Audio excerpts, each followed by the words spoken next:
Hi, everybody, and welcome to this week's episode of Attendance Bias. I am your host, Brian Weinstein. This week's guest is Pete Bartoli, who came on to talk about Phish's performance at the Cumberland County Civic Center, the CCCC, on December 30th, 1993. Although this episode is really about Pete's experience at the show, I found it difficult not to contribute too much, as this show has lived in my mind's eye for decades. When I first began to collect Phish tapes in 1996, I mostly found shows from around 1992 to 1994, because not only were they the most plentiful and easy to access, but they were in smaller venues, and the band had a habit of leaking soundboard recordings to the fans, which made them crystal clear even on the Sony Walkman that I used every day. Plus, the relatively short length of the songs submerged me into learning as much of Phish's catalog as possible. As a result, 1993 as a calendar year looms large in my Phish DNA. It was with this mindset that I was thrilled when Pete chose December 30th, 93. Not only is it a December 30th show, which makes it an instant classic, but it's also a widely circulated show that demonstrates so much of why I and many others love Phish. So it truly was a thrill to hear a first-person perspective of what it was like to be in the middle of this bone-chilling holiday run during Phish's ascent to world domination.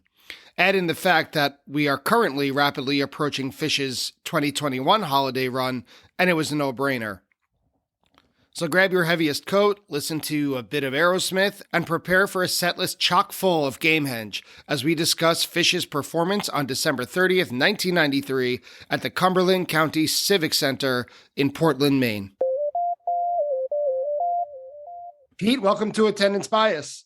Well, thanks for having me, Brian. Love being here. Excited to talk about this show today. I am too. We are here to talk about December 30th, 93, and there's so much about this show to get through and to talk about, but just the fact that it's a December 30th show, which we all know is kind of a high holy day in the Phish calendar, the fact that it's at the Cumberland County Civic Center in Maine, which is also like hallowed ground. And also, it's one of the earlier shows that any guest has picked. And I think my natural inclination is to hear more about the history of Phish than the present of Phish. And that's just my personality, but I can't wait to hear more about your experience. Yeah, I'm excited to talk about it. I think you hit on a great point there that the lore of 1230 is right. It's a high holy day and on the Phish calendar. I think for a lot of us, for me personally, it starts on this day, obviously. But I think even looking back over history, many ways, this is one of the first real special 1230 shows. So let's get to know you a little bit, Pete. Let's get into the Attendance Bias lightning round. You ready? Sounds good. Excited. Attendance Bias lightning round. Pete, when was your first Phish show? 5/14/92, Capitol Theater at Portchester, New York. Have you been back to the Capitol since? Number of times. I've seen a bunch of shows there since. I think actually one of the last shows I saw was Tab in 2020, like in I think it was January. It was in February, I think. I was February, there too. yeah. I was there with my brother. Great. Yeah, nice. Yeah. So that was the last time I was at the Cap. What do you remember from your first show? If you could sum it up in you have 1 minute. Okay. I was really new to Phish. Didn't know a lot, at that point. I think I knew like the whole Lawn Boy CD. My biggest one of the couple memories. One is standing outside the Cap. Trey walks by. My friend says to me, "Oh, that's the guitarist," and I'm like, "Oh, okay." No big deal. But by the end of the show, and I've heard people say this before, and I think this is really true. The biggest feeling it was like everyone was in on this joke. And I wasn't quite in on this joke yet, but I wanted to know more. And what was happening musically was just blowing me away and different from any other musical experience I had before. It was just, I couldn't believe what this band was doing on stage. So if your first show is May 14th, 92 at the Capitol, what's your most recent show? September 5th, 21 at Dick's. Oh, fairly recent. Yeah. The Machine set. What a great run of shows that was. We had a great time. Do you have a favorite song? Favorite song? Oh my gosh, it changes by the week. What is it today? Today, it's Sense and Subtle Sounds lately. Like that's really it for me. I seek it out. I just think lyrically, it's got it all going on. And then, especially with the intro, of course, you've got to have that. Gotta but have then, the intro. And then they deliver a jam on it. It's just a song that I just can't see myself growing tired of. So that right now, as of this day, at this moment, it's Sense and Subtle Sounds. What's your favorite indoor venue? I mean, it's got to be MSG. I've probably seen, it's my home venue. I'm in Connecticut, but I grew up in North Jersey. I saw the Grateful Dead there in '88. Like the first time I was ever at the Garden was seeing the Grateful Dead there. It's just special for me in that way. Other than that, I love Hampton too. Similar reasons. Do you have a favorite outdoor venue? I've now been to Dick's a couple times, and I just love it there. There's something about the ease of that place that I really like. I loved Bethel Woods, would be my other choice. They played it once, and something up with Red Light Management and Live Nation and whoever. I don't know what's happening, but people need to get out of the way and let Phish come back there. I agree. That was such a wonderful weekend. It's funny when Phish fans complain about everything, or at least they can. Phish, there's always something, no matter how great anything is, how great X is, there's always the cohort that's going to complain about X, whatever it is. Yeah. I have never heard anyone complain about Bethel Woods. I mean, it was, this brand new venue. Sight lines are perfect. No matter where you are, you could be on the lawn, which was just fine. I was on the lawn one night. I was in the pavilion another night. The pre-show setup is great. You're parked on grass. Everybody's hanging out, having a good time. It was just, and beautiful, just a beautiful setting. Pristine. I mean, and then you have the whole history of Woodstock around it, and it just adds to the lore of it. I just think it's like the perfect venue. And for some reason, Phish and Bethel Woods. All things considered, if you had to listen to 1 year of Phish for the rest of your life, which year would you pick? Geez, that's hard. We asked the hard questions here. Probably 95. Probably 95. Because sometimes that's my answer too. What is it for you about 95? There's a lot of attendance bias, being that this is the name of this podcast, wrapped up in 95 for me. It's probably the year I saw the most shows. I was senior in college that year. That's the time. So that summer I saw a ton of shows, was vending, did the whole thing. 94. Did you have a hemp necklace? I did have a hemp necklace, had it all. Yes. In that whole December run, I mean, I saw a lot of I saw probably 12 shows in that December alone. So, it was really special. And we get to see the band really grow in that year. And when I go back and revisit those shows, I'm just like, wow, I can't believe we took this for granted. I mean, it was nuts. But yeah, I would say 95, 97, a close second, definitely. So. Yeah. There's that quote that I remember, at least from The Office. I don't know if it's actually attributed to a writer on that show, but I think the character Andy, toward the very end of the show, says, "I wish someone could tell you that you're in the good old days while you're in them." Yeah, I think that's a great way to say it. Absolutely. I love that. After a show, what's your favorite post-show snack? Depending on where I am, if I'm at MSG, it's Pizza Suprema all day long. Got to get a slice. Usually a slice, even if I'm on a lot, it's somebody's French bread pizza post-show, and something about pizza after a show.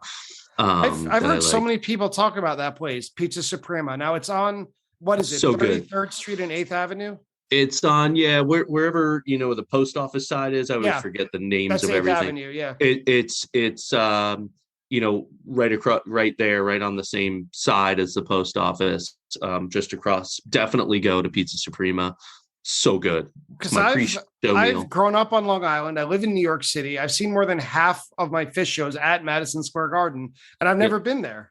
Yeah, you got to go. Definitely. It's this year. Are you going this? holiday tour? Once I get tickets, that'll be priority number one. Priority number two is Pizza Suprema. Pizza Suprema. There you go. Good. I'll take my microphone and say, anyone out there who has an extra for the 30th or the 31st, get in touch, please.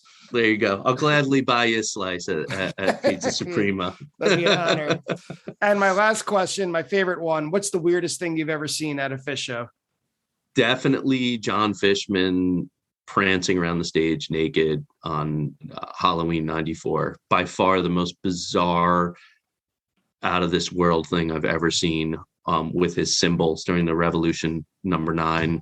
Just by far the most bizarre thing I've ever seen. No fan could outdo it, so really good stuff. When was this show played?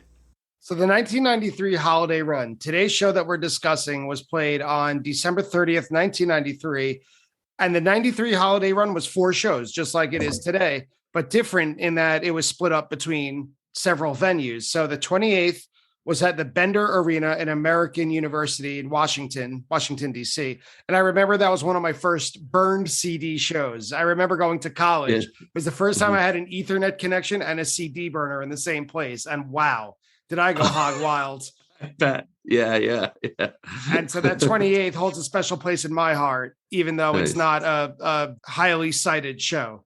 The next night was at New Haven, the New Haven Coliseum in Connecticut. The 30th, today's show, which was in the Cumberland County Civic Center in Portland, Maine. And then New Year's Eve at the Worcester Centrum in Worcester.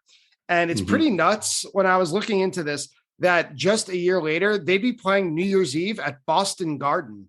Crazy. I know. And the year before, they were at Matthews Arena in Northeastern University. Yeah, the growth is just insane. Interesting side note on that. I was at I had friends at the 28th, but I went to the 29th, 30th, and 31st of this run. And after the 31st, I distinctly recall my friends and I talking about how Phish will be playing Madison Square Garden in the next year. Like we could see them just blowing up. I mean, we had gone from the Capitol Theater and small theaters to all of a sudden Worcester Centrum, which seemed huge at the time, to this is a reality. Fortunately, they never got to the massive giant stadium type level thing. Yeah, fingers crossed that they don't. Yes. So, well, I wanted to ask because I've heard several people say almost that exact phrase, that you could see them blowing up, like you could see the growth. But a lot of people say that in the early 90s, from like 90 to 95, you could see the band growing up or you could see them expanding. What does that actually look like? Like what pops into your head when you say a phrase like that? Because by the time I saw them, they were already selling out Madison Square Garden. Well, let's put it this way. Like in that year, like I'll take it from like the lot perspective, almost like the fan perspective, so that year we saw a bunch of shows in May. Saw the State Theater show in New Brunswick, which is a live Phish release. And then which year, I'm sorry to cut you off, but what year are you talking about? This is May of 93. Okay. So May 1, 2, and 3, I saw those shows in Tower Theater in Upper Darby, PA. Pre-show, there was really no lot seen, handful of people, a few guys hacky sacking. We were some of them, right? Like your hem necklaces. Yeah. Again. So 93, right? Okay. I mean, that's the vibe, there's no shakedown. There's no nitrous tanks. There's none of this stuff. Like there's none of the chaos is there. And in many ways, there was an innocence to it that was really kind of nice that you almost kind of miss in some way. But by time we get to summer of 94, let's say, so a year later, you're now having full shakedowns. I mean, it's just the entire scene changed.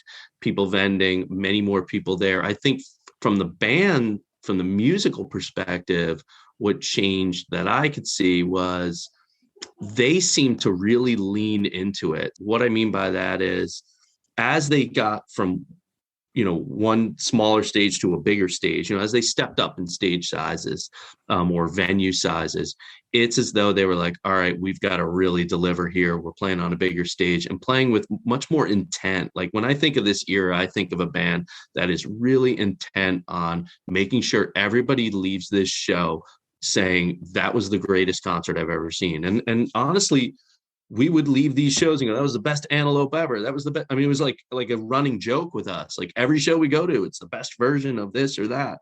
And it was really like that. And consequently, I would say the fans pre-95, post-95 things blow up a bit, but pre-95, and this show is a good example of that, as we'll talk about, the energy inside these venues was just every single person in there was on every note, hanging on every note with bated breath, waiting for it. There was no talking. There was no there was none of that. And everybody was younger.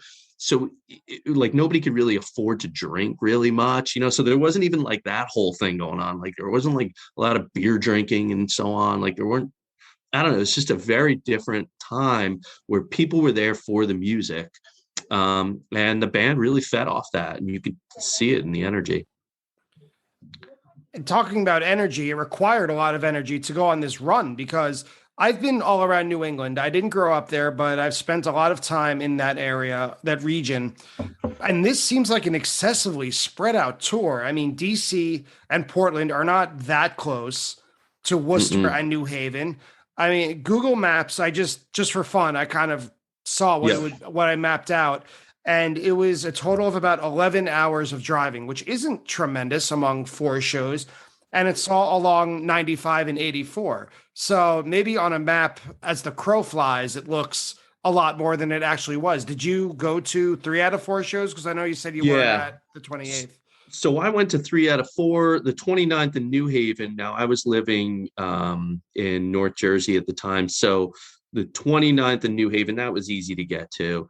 But post-show, my friends lived in Providence. We're going to school in Providence, and that's where we were going to stay, and kind of obviously a great breaking point between New Haven and Portland.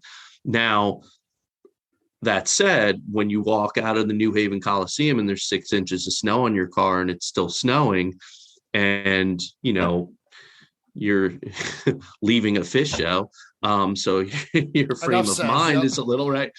And we were like, well, we got to get to Providence. Let's just go. I mean, talk about being young, we're 20 years old at the time. So yeah, like you'll do anything at 20. Today, I probably would have got a hotel nearby and said, I'll just have a long drive tomorrow, Yeah, man. When I think about some of the routes I took in like 2004, like toward that last tour. Oh yeah. Jesus, like I would never, what was it? It was from New York to Great Woods to Camden to Coventry. Get out of here. Oh, that's yeah. Absurd. It's just nuts. Yeah. I mean, some of these routes. And then, but you're right. And like I had a couple friends who had done the Bender Arena, and that's a tough turnaround. You're right. So. And I'm glad you brought up the weather, because according to a really great blog that I found while doing some research, it was called Tackles and Lines. It's still available, but I don't think it's still maintained. The whole run was incredibly cold. I couldn't find a name associated with the blog post, but the author, whoever wrote it, described the holiday run as a, quote, torrential blizzard. And, quote, most fans were caught in a whiteout or waited until the very last minute to travel. So that seems spot on with what you said. And the blog entry, which there's a link in the show notes today, it spends a lot of time focusing on Phish's overall year in 93. And as we alluded to earlier, December 30th and the significance of that date and how it's kind of developed as the most, arguably, the most non-holiday date of the Phish calendar, aside from Halloween and New Year's. Focusing specifically on this holiday run, these 4 nights, the band was recording Hoist that fall. Yeah. And December was spent mixing the album and doing the 1920s boardwalk photos that you'll find in the liner notes of Hoist. So they were very busy at the end of 1993. They were prepared, because I think Hoist was released in the spring. And also notably, this was the first set of shows with Phish tickets by mail that had specific Tapers tickets. Oh, I didn't realize that. Yeah. Okay. Yeah. Before then, it was just, you got to get there early and set up your stuff. Yeah. Yeah. I didn't know that. Interesting. Yeah. And cool. So the whole stage for all 4 nights was set up to look like an aquarium, which you could kind of see in the long forgotten Down with Disease music video. Yeah, forgotten by everyone except Beavis and Butthead, actually. that's right. Right? And tickets to the 30th were $17.50. So, affordable enough for sure. And the band apparently leaked the soundboard recording of this show right after it was played, which I think helps explain why it became so easily accessible and like one of the top traded shows. Yep, absolutely. Yeah, I think that's it. I mean, the aquarium setup was. I remember we were just kind of blown away by that whole thing. We just thought it was great. And then it plays into it on 93 as the gag is them, dropping into the fish tank. I mean, you got to remember too, back at that time, it was still Kuroda, but not like he is today, right? Where, I mean, I look back, I watch some of these old shows and, you look at the lights and you just go, oh my gosh, I can't believe that's what the lights were. At that time, and even that stage setup was what's the word I'm looking for? I guess there's something really innocent about that stage setup, like meaning they didn't hire this big theater production company. It was probably just a bunch of people they knew who made a clam and made the difference. So. Well, I mean, Minkin, right? The backdrops. That's Mike's mom. So it really was as in-house as you could get. Exactly. So why did you pick this show? Why do you have attendance bias toward December 30th of all the shows that you've seen since 1992? After seeing them in 92, at the time that I started, listening to Phish, I was really deep into seeing the Grateful Dead a lot, like that was what I was doing. Saw a ton of shows in 92, 93, seeing the Grateful Dead, chasing them, following them. And I liked Phish and liked what I was hearing, but I kept viewing them as like, wow, these guys are really great musicians, but I don't know that they have the magic, the X factor or whatever you want to call it. There's this expression people use of like, the Grateful Dead are, like going to church, and, seeing the Grateful Dead's like going to church, but seeing Phish is like going to the circus, and there's some truth to that. There was some truth to that. To me, it was, that kind of sums up kind of where I was mentally at the time. I was like, yeah, this is fun. This is a fun thing to do. But I wasn't getting like this whole like spiritual connection at these shows like I would at a Grateful Dead show where it was like, oh my gosh, this is on another level, and I didn't think it was quite possible. This show really turned me around on that. There were several moments in this night, and it's hard to like, listening back to it for this podcast again, I was hitting in on some points, and we'll talk about them, obviously, the Bowie, the Gin, the mics, the set list construction of set 2 in particular, just had a real, the Forbins, which was, Gamehenge for me at this time was becoming much more important in my life. And so I think I finally understood all that. So I finally had this knowledge walking into this show, and it kind of, all culminated on this night. And so for me, it was, I walked out of that show and said, this is it. This is the band I'm going to see. And I honestly, I probably saw the Dead a handful of times after that and went on and just kept seeing Phish. I just stopped, I just switched gears and said, oh my gosh, I got to do this. So that's why it really just, it's the show I got and just, it stuck with me. Set 1. The show opens with David Bowie, which is a heck of an opener. And it was back in the days when the band had a lot of fun with the intro. And those days aren't extinct, but they're not nearly as present as they used to be at that time in the early 90s, when the intro to Bowie could be its own song, where it could lead you anywhere. I rarely get that feeling these days. Absolutely. And the intro then was half the fun, they would toy around, they would play with it, and yet you'd still time that kind of Bowie drop, right, when they would hit the real momentum of the song. But yeah, absolutely. And the first thing I noticed in this recording, which is outstanding, by the way, anyone listening, if you haven't heard this show or haven't listened in a long time since you had your tapes, Go on fish.in and look up December 30th, 93. It is a pristine, I used that word already, but it really is a wonderful, wonderful recording. The first thing I noticed was Fishman's drums. Yes. Holy shit, man. It sounds like Yeah. when I was younger and I used to go into the music store, I'm a drummer, and this is when the electronic drum sets, the V pads first came out, and you could switch between 1,000 different types of drum sets. If there was one called Stadium Rock, this would be it. And this Fishman's drums are spot on. Like my ear floated to him the whole show. Loved it.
Band as they grew, now they're playing these small arenas, right, these little hockey rinks, but prior to that they're really not playing those types of venues prior to this run of shows. And it's as though everybody obviously had to invest in their gear, and I'd be interested to see how much Fishman's kit may have changed between August of 93 and this, because they don't have they end in August 93, and then these are the next shows. There is no fall tour because they're recording, as you had mentioned earlier. And I wonder, anyway, it's now a rabbit hole I might go down to try and find that out. But it is definitely this kind of bigger sound that you haven't heard before. So yeah, absolutely. It's very satisfying. That snare drum is very satisfying. It's got that great pop. But immediately, once the song portion of it, such as it is, kind of comes and goes, immediately there's a tease or even a full-on quote of Dream On by Aerosmith, which I understood was kind of a running theme throughout the beginning of the holiday run. Do you remember that when it happened?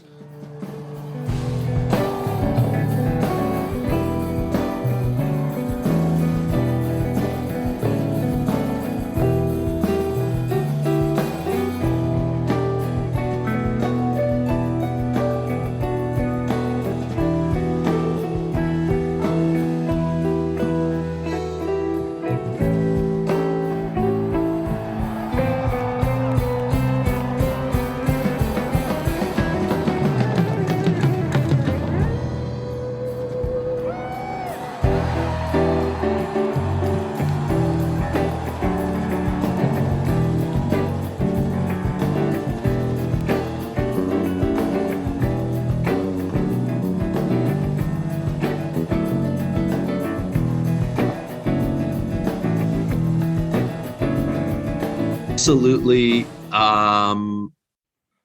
Yes, the Dream On tease, hit us obviously right away, and we were just like, freaking out, of course, that schooled in classic rock, who doesn't get excited over hearing a Dream On tease. But in listening back to it, that first initial drop into the jam, which is like I love the David Bowie jam, it's just everything, but that initial first drop, and then there's the second drop, right? So at about 5:23, they do the drop, and then you hear that Dream On tease, and it's perfectly timed. Perfect. Just perfection as they exit out of it into the second drop of the jam around 5:55. It gives me chills every time I hear it. I'm probably going to say that a lot tonight, but that's one of my favorite moments of this Bowie. I could replay that over and over. I just love it. And they follow it up with Way and then the Curtain. You talk about the circus.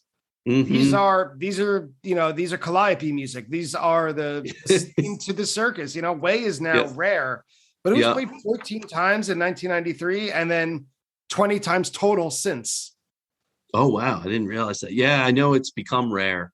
Yeah, but at that time, yeah, a new song that they liked playing, right? I mean, relatively new. I've always loved Way. I just think it's a fun song. And this one is like a lot of them at the time, they're playing it a lot. So it's got a lot of pop and energy to it, just really crackles. So it's a good one. And next up was Sample in a Jar, which I know you and I were chatting offline, and you said that this song follows you everywhere, right? This is a song that's chasing you. This is a song that's chasing me.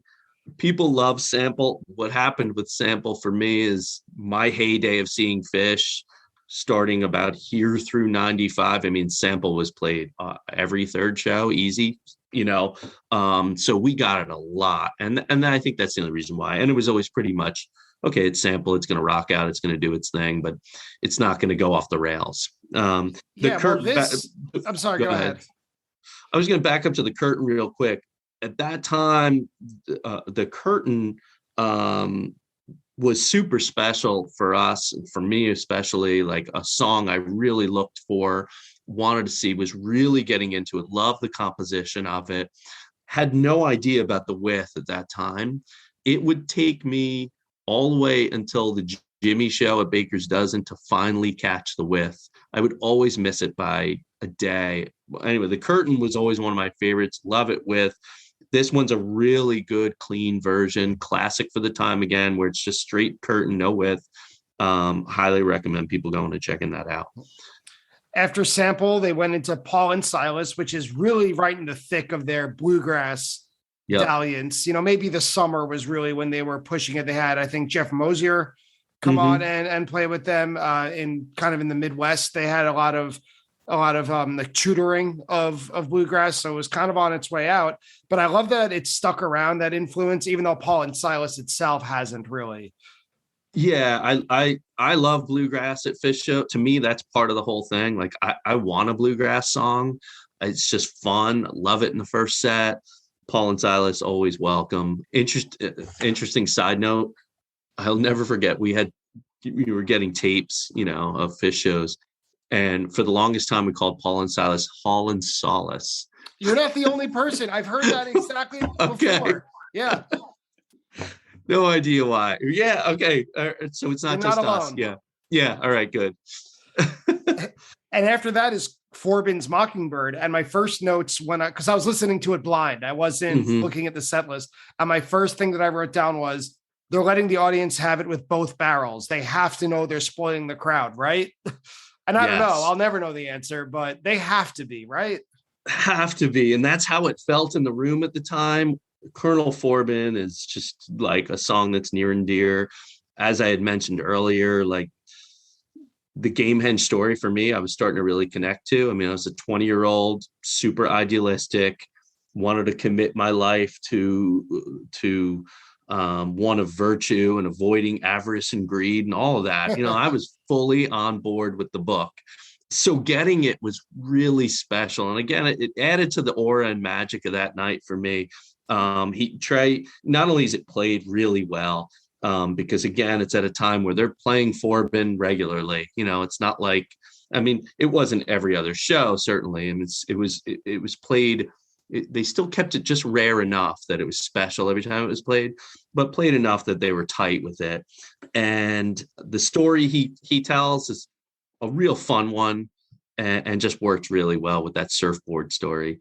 Yeah, he says at the narration, first he thanks the audience for waiting outside in the cold.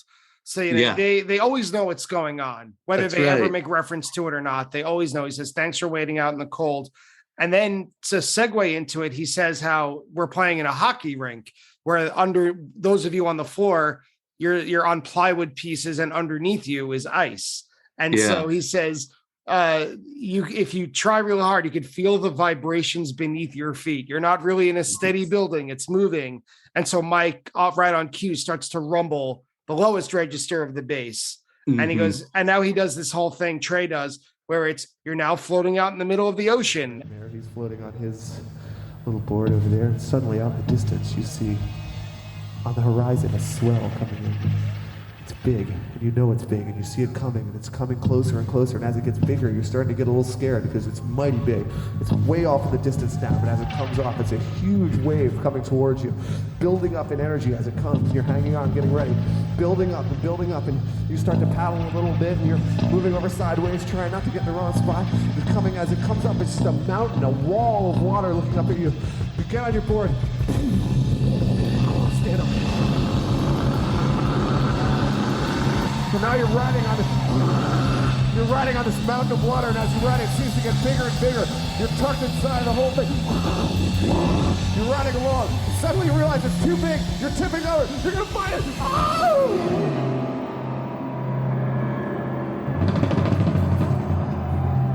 And you're falling. And you're thinking you're gonna hit the water, but there's no more water anymore. There's nothing but blackness underneath you. And you're floating down. And you're floating down. Weightless.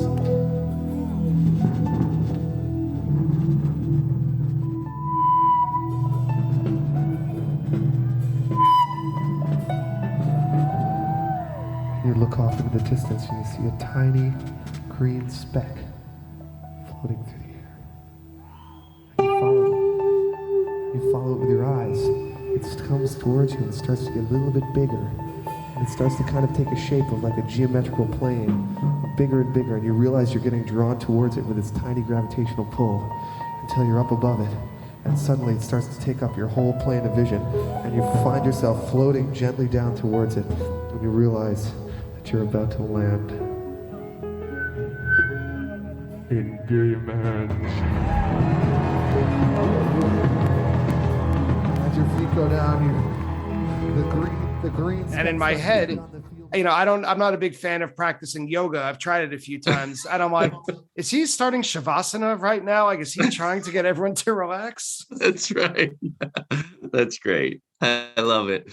Yeah, and that whole low bass note, I remember thinking, they had done like Vibe of Life was a thing they would do at that time. Yep. And so it's conjuring up that whole like Vibe of Life thing that's happening. And then he talks about how basically all the water underneath, the pipes and so on with the sheet of ice that they're on top of. And so, yeah, really a great story, something we were fully on board with. And of course you land in Gamehenge, and, he makes a big deal out of it. He does. You're about to land in Gamehenge. That's right. Yes. Yeah.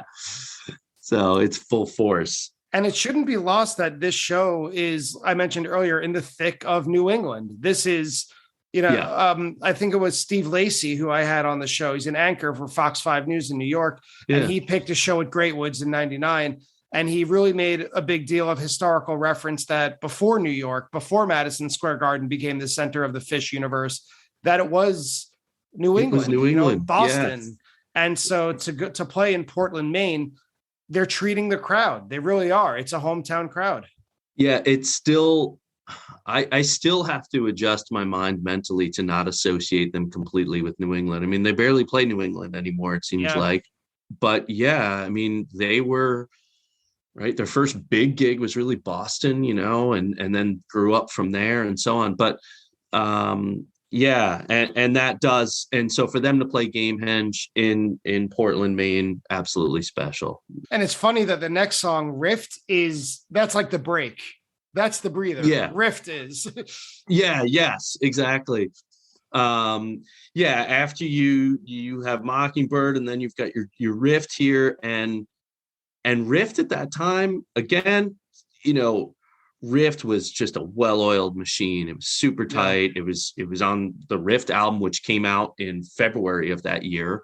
And, they'd been playing it, nonstop all year. And so every time they played, it was just the vocals were always on point, all aspects of it. And, when Trey would hit that Shocked and Persuaded My Soul to Ignite line, I mean, the place would always just explode with energy.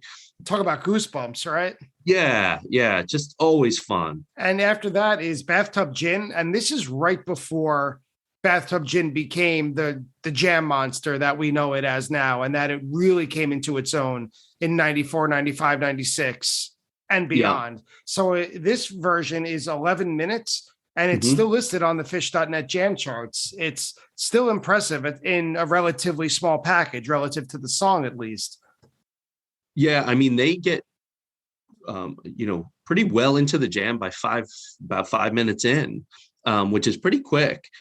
One thing when I was looking back at this too, researching the show a bit, just refreshing my memory and whatnot, this was only the sixth version of Gin in '93. Now they played about 108 shows, something like that, in 1993. Thinking of that today, the way we view Gin, right? I mean, you expect to get a Gin in a 3-night stand, right? So Gin was really special. And the last one was the Marat Gin on 8/13/93, but only 6 times played, which is kind of mind-blowing. This is the first one I had ever seen. And it wasn't a new song. It wasn't. Well, that's the thing is, no, yeah. I mean, was it on Lawn Boy, right? I think it was on that. I think so, CD. yeah. Yeah. So, and it had been around since I think 89. Yeah. But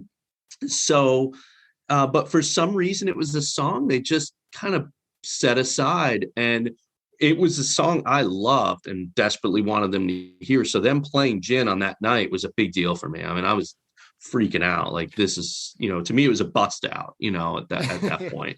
It's funny that fun that you mentioned that 5-minute mark. I wrote in my notes at about that same time that this is where you decide if you like Fish jamming or not.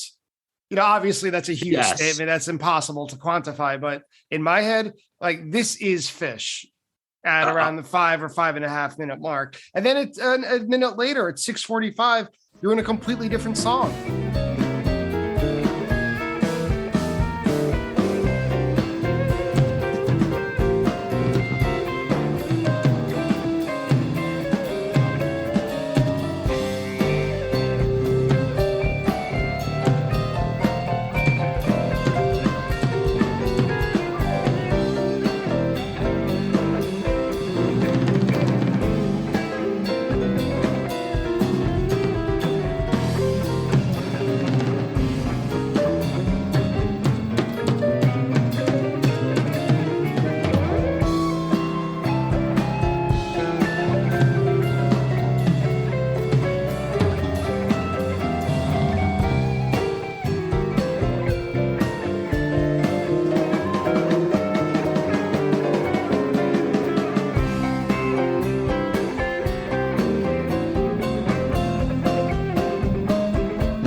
That's right. Did you say it's 6:35? You're right. Yeah.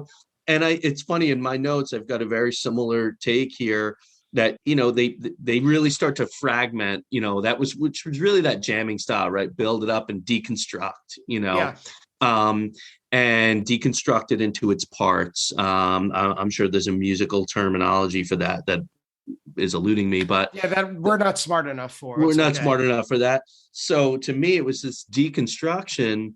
And as you said, by 6:35 or so, everything just kind of falls away, and they're now in a new land and a new place.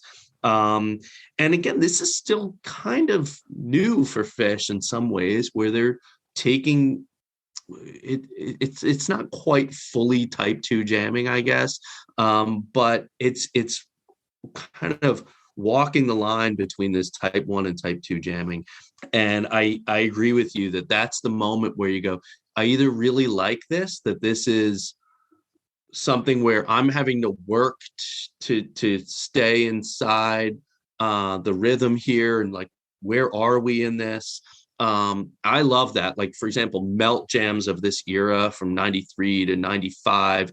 I mean, I love Split Open and melt jams, and that kind of chaotic deconstruction. And Tweezer also in this era. Tweezer also does a similar type of thing where it's, and usually Fishman's your guide, and Mike, if you try to keep up with Trey, you're going to be lost for a long time, so anyway, but that's the beauty of this music, is you can 4 parts, and it seems like there's so many at the same time that you can follow. So, well, that's what it sounded like to me. It sounded like at this time, when you talk about jamming and walking that line between type 1 and type 2 and dipping their toes in the water of abstract music, meanwhile trying to stick with, within a comfort zone within the lanes.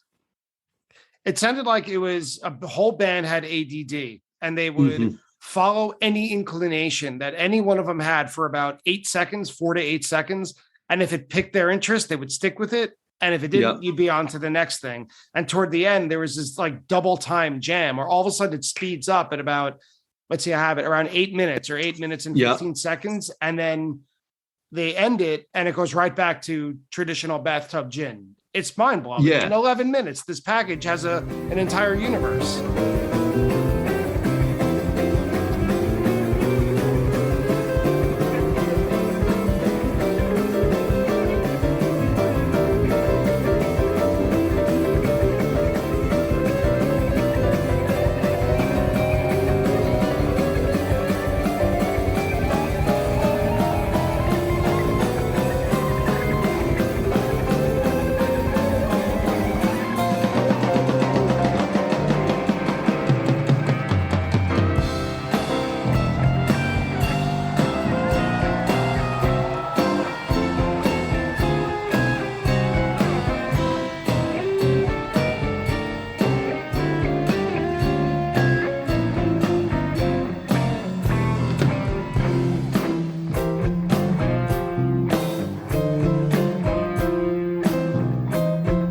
It's like got everything, and it's exactly that kind of madness that still keeps me chasing them to this day. It's just so interesting, that at any moment, anything can happen. You got to keep paying attention. They reward their fans for listening closely. And that's what this is to me. It's a great example of it. You got to just keep up. And they close the set by taking us back to the circus by doing their a cappella Freebird, which I saw one time on December 29th, 98. I haven't heard it before and I haven't heard it since. And what a delight this is. I looked this up to find out, because at the time I was like, is this brand new? Is this the first time they've ever done this? Now, again, this is like my 11th Fish show at the time. And we also didn't have Fishnet at our fingertips. We printed out a dot matrix helping friendly book thing that had set lists and whatnot. So you didn't really have data on Fish. And I had not heard it. I didn't have any tapes that had Freebird on it.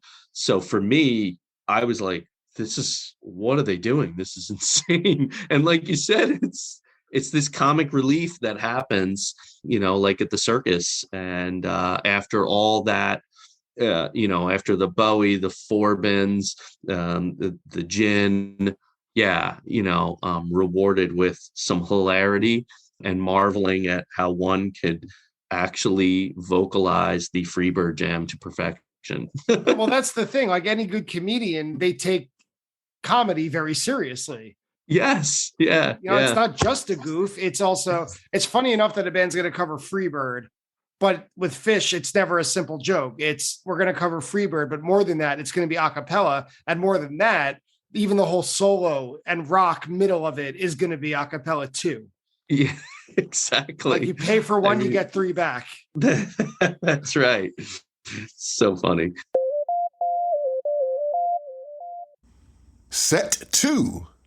The second set opens with 2001, and this is the last performance of the song that it debuted in 93. This is the last performance of the year. Of course, it's December 30th, and it debuted at the Man. And it's so much faster and quicker than what it would become, like as we know it today. And it's also about 3.5 minutes long, because it was played as a set opener, like a trampoline, like a jumping off point, and that's it. And that's it. Yeah, I mean, 2001 was at the time was, not meant to be kind of jammed out. I think it would take them until maybe 97 when they start really opening up 2001. The one that sticks out for me is The Great Went 2001, as the first time I really recall them like opening it up. But yeah, this version is classic for the time period of just straight ahead 2001, lots of pop and energy. What stood out to me the most was the next song, which was Mike's. Yeah. And this is a monster. This is a big time Mike song. Page owns it right at the beginning, like he usually does, but Trey kind of butts in with edgy guitar, and then they interact and they have really fun improv at 5 minutes. It's nothing out of the ordinary at the time, but that still means it's incredible. Mm-hmm. This show, when I mentioned 12/30/93 to people who may not have been there or whatever, but really know Phish well, they're like, oh, the Mics, this to me is what this show is about. If people go and listen to one thing from this show, this is the one thing to listen to. You get really 3 jams in one in this show. I mean, in this Mics, I mean, you get, obviously your usual Mics jam, and then you get the second Mics jam, but there's a third component. Jam. Exactly. Yeah. And it's just, I was listening to this again last night, and I think I replayed it, I don't know, 5 times. I mean, I just kept going back over certain sections that just stood out to me. I mean, you've got your classic, like from about 4:40 to 5:30, you've got your typical kind of like super intense classic 93, massive tension, a lot of ferocity and precision in the band, just, hard driving classic for them at the time period.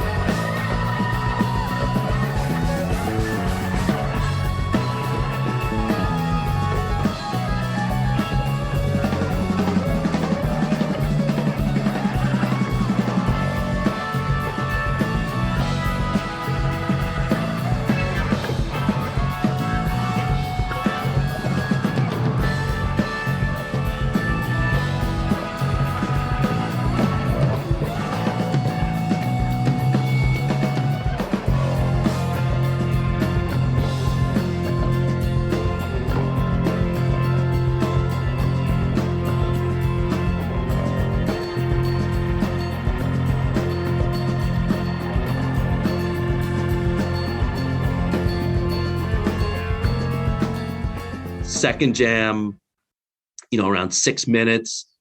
It's my favorite part, by the way. This melody develops at 6 minutes is my favorite. This is the magic here. This 6 minute, he introduces that theme, right? Yeah. This like, and it's a minor key that they're in here because Mike leads it with his bass in there. There's points where I think they're going to drop into Yerushalayim, Shel Zahav, where it's got that kind of minor key happening off of Mike's bass, and Trey really picks up on that, and he adds a theme to it on top of it. I mean, it's so beautiful.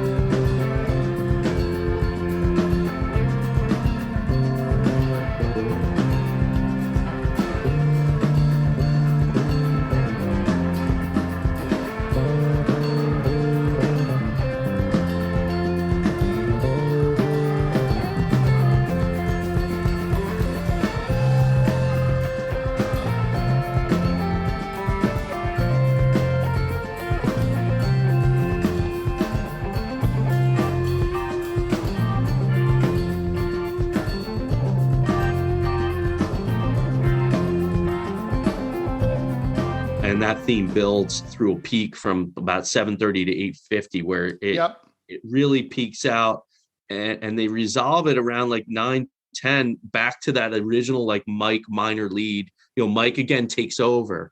It's his song. It's his song. It's so funny you said that, because I was listening to it last night, and I wrote a note about it and said, this is why they call it Mike's song. Like, that's exactly it. It's his song.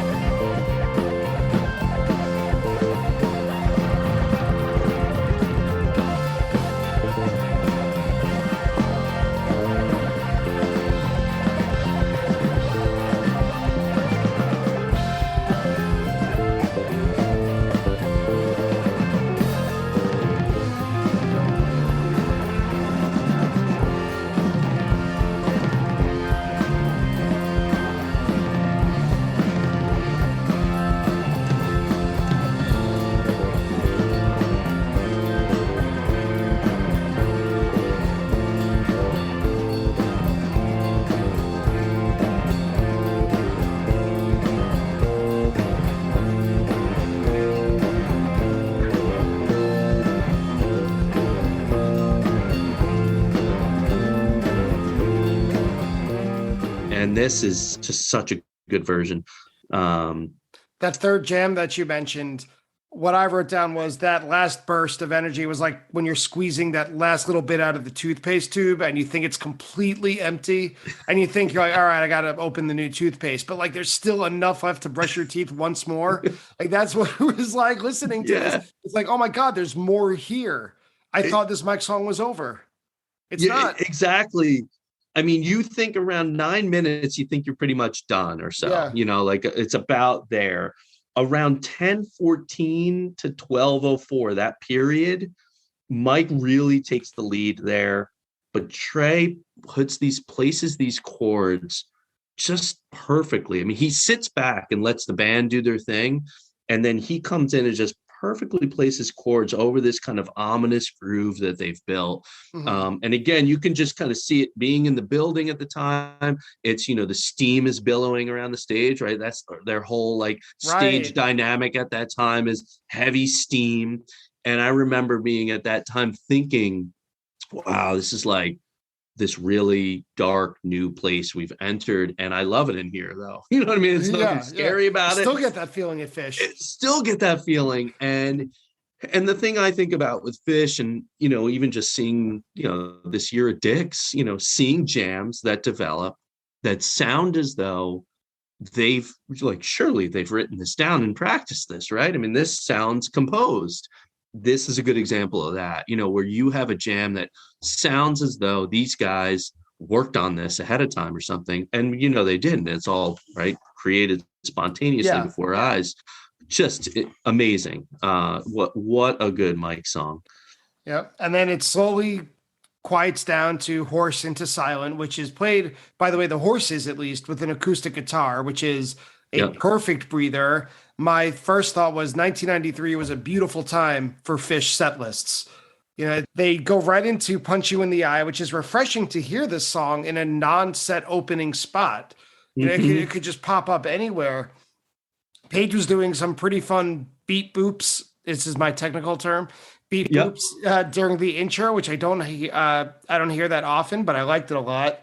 There's a pretty awful botch in the middle of it, around 3.5 minutes, but I also thought it's a very complicated part at a very unforgiving tempo. So you could just brush right past that. When people talk about how Phish used to always nail it, that's a fallacy. They did not always used to nail it. And the thing about Punch at that time, it's still kind of newish. In 91, I think it debuted. Yeah. 91, they started, but they didn't really play it a lot, prior to, I mean, they played it, but not a ton. And it's as though they were still trying to find their way with it.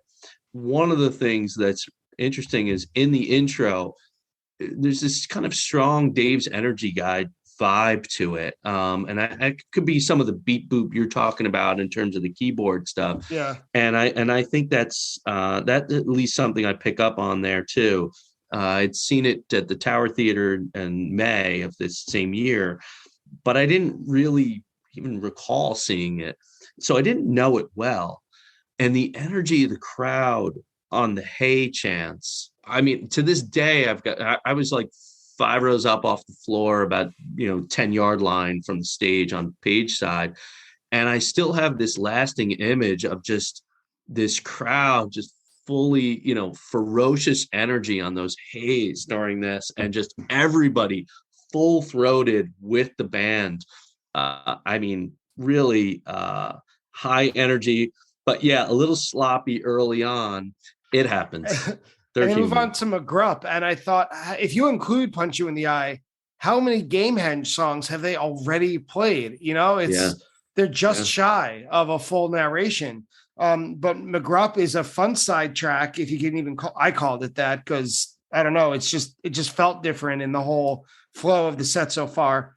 Mm-hmm. But very funny and cartoony vocals and drum fills with the he looks too much like Dave part. Yeah. But as always, a really pleasant piano solo from Page. And I just have a feeling that the quality of this recording and the relatively small size of the venue makes it just sound extra fluid. Maybe it's to me, however many years later as a listener, but it just sounds so perfect there. This is a really, really great representation of this song. I mean, I love this version because of what you just said. I mean, there's a fluidity to it. It's played really clean. Every note seems to matter as the feeling you get from the band. Yeah. They're invested in this song completely. And, with Page, that Baby Grand came into play this year in February 93. He starts with the Baby Grand. He puts it to good use on this jam. That kind of that outro and then the build back, right, to finish off McGrupp is just so good. Highly recommend people seeking this out. It's an excellent version.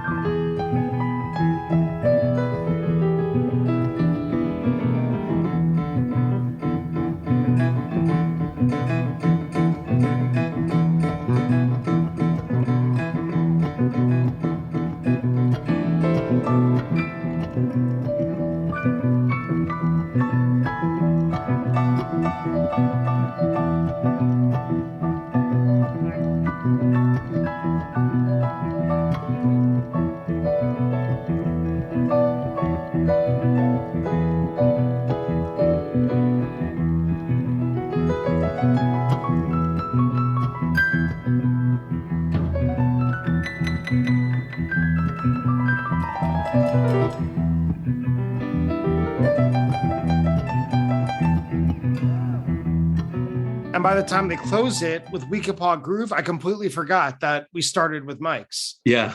I mean, listen to this. It's Mike's into Hoarse and Silent, Punch You in the Eye, McGrupp, Weekapaw.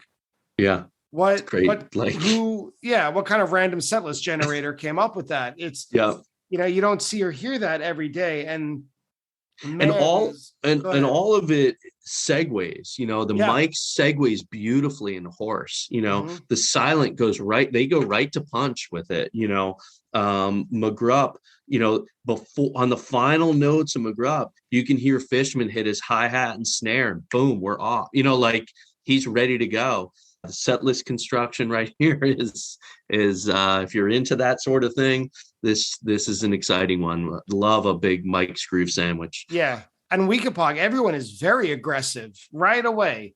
At around 4 minutes, I wrote, "This is impressive stuff. I'd be losing my mind if I were actually there." And I had a feeling that when older heads, I include myself in that category, say that Nothing Now is as good as 1.0, even though I don't agree with that point, I think that this is an example of what I think a lot of people picture in their heads when they say that.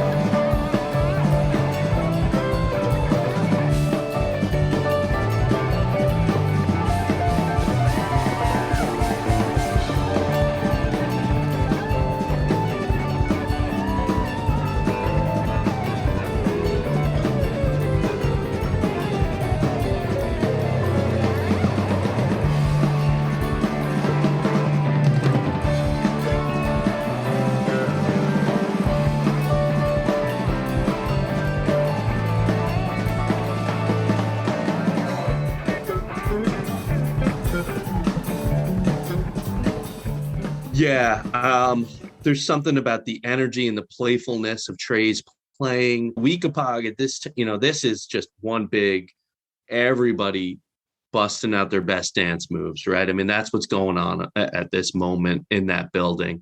Everybody getting down. Trey, it's just a complete celebration. You got Trey is super playful throughout it on his playing, while the band just has this whole band groove. It's just, oh, I mean, they're so connected, and it's truly just one sound. You're right. I think it's just a brilliant type 1 weak paw groove. If you don't like this a lot, you just don't, probably this is not the band for you. Maybe go find something else to do. This is the essence of Fish right here, And that's not including the next song, because it's 6 minutes of Weekapog. It turns into this vocal jam that eventually kind of peters out into Purple Rain. Yes. Which I love. All the drama of that big second set, that Mike's Groove we were just talking about, now completely deflates into their best joke song, either that or Sexual Healing. Yeah. And I've forgotten about the vocal jam. And I forgot that the vocal jam at the end of Weekapog was kind of the thing they did a little bit at the time. Not all the time, but it was something that happened. It was not uncommon, yeah. It was not uncommon for the time period. I mean, they don't do it anymore, and then it melts perfectly kind of into Purple Rain. Yeah, I guess came on board around July of 93, I think is the first time they played it. I'd seen it once before in Waterloo, New Jersey, Waterloo Village. And this one was fun, though. Having a really good view of Fishman was great. You can really see him doing his antics, the whole thing. So fun version. And to close the whole show, or not the whole show, but the set, it feels like the end of the show. To close the epic set, we must go to Slave, to the traffic light. Must. And it's right? Perfect here. I looked up the stats on this. At that show, and you can hear it on the tapes because there's a nice soundboard matrix of these shows. You can hear the crowd chanting, for a good 10 seconds coming out of Purple Rain into Slave, chanting slave, slave, slave. Okay. I'll have to listen back to it. I didn't notice that. And at that show, it really stood out for me. I mean, the first 20 rows are chanting slave. Now, they hadn't played a Slave on the East Coast since November 15th, 1990, which happened in Maine, actually. Is that a verified statistic? It's a verified stat. I mean, I'll double check it, but I'll double check it. I do a fact check at the end of every episode. All right, good. I was on Fishnet. I'm pretty sure it's accurate. And they hadn't really played Slave a lot. Like it was kind of a bust out here. It was a bust out here. And the crowd chanting this, and then Trey, hits those opening notes. It's funny because, again, 1993, a lot of people in the crowd are in the know, but a lot of people are still new to Fish and don't know every first note of every song like they do now. So it takes people, you can hear the crowd like slowly build as they realize like, oh, this is Slave, my God, and they really erupt as they hit the main theme of it.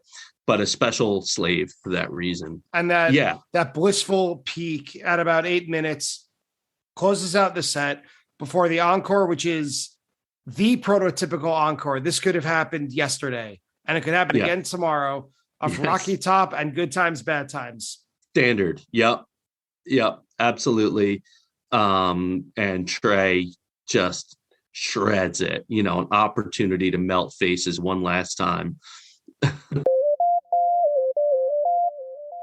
Pete Bartoli, thanks so much for coming on Attendance Bias and sharing your experience and going point for point on this unbelievable, and one might argue underrepresented show of not just Fish history, but the special 1230 canon. So thank you for coming on and sharing your personal experience and bias with us. Thanks for having me, Brian. It was really a lot of fun. It's a show I've wanted to talk about for a long time. So thanks again. And that's it for today's interview with Pete Bartoli about December 30th, 1993 at the Cumberland County Civic Center in Portland, Maine. But now it's time for the attendance bias fact check. Attendance bias fact check. Pete's first show on May 14, 1992 at the Capitol Theater in Port Chester is a very long show. According to Fish.in, the first and second sets plus the encore equals a total of 2 hours and 52 minutes of music. Like a lot of great shows from the spring of 1992, a soundboard recording is available on Fish.in. The show features a total of 26 songs and standout versions of Fluffhead, Mike Song, Weekapaw Groove with a Wait Signal, and the beautiful version of McRupp. The whole show is also chock full of secret language signals and teases if that's your thing. The quote from The Office about the good old days was said on screen by the character Andy Bernard in the series finale. The actual quote is, "I wish there was a way to know you're in the good old days before you've actually left them." I double-checked, and Pizza Suprema is on 8th Avenue between 30th and 31st Street, right across from Madison Square Garden. And if there is anyone out there listening who could help me out with a ticket for 12:30 or 12:31 this year, I'll meet you there, and dinner is on me. When talking about Fish's growth in the early and mid-90s, Pete and I looked to the different New Year's Eve venues during the era. New Year's Eve 1992 was at the Matthews Arena in Boston, with a capacity of 6,000 people. New Year's 1993 was at the Worcester Centrum with a capacity of 14,800, more than double the previous year. And New Year's 1994 was at the Boston Garden with a capacity of 19,580. So when we talk about Fish's exploding popularity in the 90s, I think that pretty much says it all. When we discussed Way, Pete called it relatively new. Way debuted on March 7th, 1992 at the Music Hall in Portsmouth, New Hampshire. So a new song? I don't know about that, but relatively new in a time when not every single live note that Fish played was instantly accessible in your pocket. I would go along with that. Sure, Pete. While Pete and I are both glad that Fish Bluegrass has stuck around, I mentioned that Paul and Silas has not stuck around. Looking it up, the song has been played 91 times in Fish's history, but just 5 times in 3.0. The last time it was performed was on July 22nd, 2016 at the Forum in Los Angeles. That show has the distinction of being one of the worst Fish shows I've ever attended, but that story is for a different episode. 2001 debuted at the Mann Music Center in Philadelphia on July 16th, 1993. And finally, Pete was absolutely right about his wildly obscure statistic that Fish hadn't played Slave to the Traffic Light on the East Coast between November 15th, 1990 and the show from today, December 30th, 1993. That was a delightfully incredible call on Pete's part. And calling it a bust-out, they didn't play Slave for all of 1992. Very well done, Pete. I am impressed. And that's it for today's episode of Attendance Bias. Again, I'd like to thank Pete Bartoli for joining me today, Fish.net for providing all the information in the fact check, the blog Tackle and Lines for a thorough breakdown of this show, and again, a link to that blog is in today's show notes, and Fish.in for the great sounding recording of the show. If you enjoy Attendance Bias, please support the show. Leave a rating and a review of it on your favorite podcast app, and reach out to me on social media. I'm usually active on Instagram and Twitter. If you reach out and say hello, I'm happy to send you a free sticker. Thank you again so much for listening, and I'll see you next week on Attendance Bias.